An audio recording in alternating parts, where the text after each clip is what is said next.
Real life സ്റ്റോറിയാണ് basically. ഇത് നടന്നത് കൊല്ലത്ത് കുറേ വർഷങ്ങൾക്ക് മുമ്പ്. ഇതിൻ്റെ സംവിധായകൻ ജ്യോതിഷേട്ടൻ്റെ തന്നെ ജീവിതത്തിൽ സംഭവിച്ചിട്ടുള്ള ഈ 4-5 ചെറുപ്പക്കാരെന്നാണ് നോവലിൻ്റെ പേര്. ആ 4-5 ചെറുപ്പക്കാരിൽ ഒരു ചെറുപ്പക്കാരൻ അന്ന് ജ്യോതിഷേട്ടനായിരുന്നു. ഇന്ന് അത്ര ചെറുപ്പക്കാരനല്ല, കുറേ വർഷങ്ങൾക്ക് മുമ്പ്.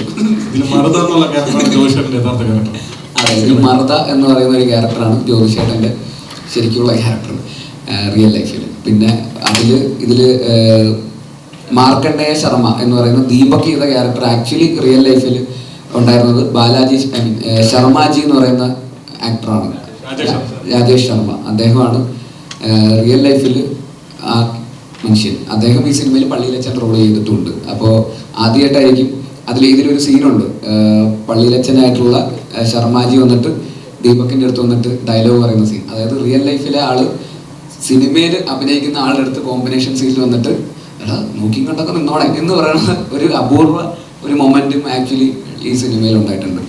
പിന്നെ മെയിനായിട്ട് പറയേണ്ടത് അജേഷ് പി എന്ന് പറയുന്ന ഇതിലെ സെൻട്രൽ ക്യാരക്ടറിനെ ആക്ച്വലി റിയൽ ലൈഫിലുള്ള ആളെ അന്നത്തെ സംഭവത്തിന് ശേഷം പിന്നെ നമ്മൾ ആരും കണ്ടിട്ടില്ല. ഈ പറയുന്ന 4-5 ചെറുപ്പക്കാരും കണ്ടിട്ടില്ല, വേറെ ആരും കണ്ടിട്ടില്ല. ഇത് കാണുന്ന അജേഷ് പി ഇവിടെ എവിടെയെങ്കിലും ഉണ്ടെങ്കിൽ, ലോകത്ത് എവിടെയെങ്കിലും ഉണ്ടെങ്കിൽ തീർച്ചയായിട്ടും ഞങ്ങളുമായിട്ട് ബന്ധപ്പെടുക. ഈ പറയുന്ന ഞങ്ങൾക്ക് എല്ലാവർക്കും റിയൽ ലൈഫ് അജേഷിനെ നേരിട്ട് കാണാൻ താല്പര്യമുണ്ട്. ഞങ്ങളുടെ അടുത്ത് വന്നു കഴിഞ്ഞാൽ കണ്ടു കഴിഞ്ഞാൽ ഈ പറയുന്ന അജേഷിന് കിട്ടാനുള്ള ആ സ്വർണത്തിനുള്ള അത്രയും പൈസ നമ്മൾ അജേഷിന് കൊടുക്കുന്നതായിരിക്കും.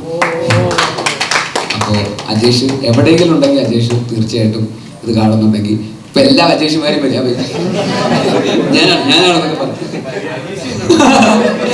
റിയൽ ലൈഫ് മരിയാനോ ഉണ്ടെങ്കിൽ ഒന്നും മിണ്ടാണ്ട് അവിടെ ഇരുന്നോ, വരികയേ വേണ്ട.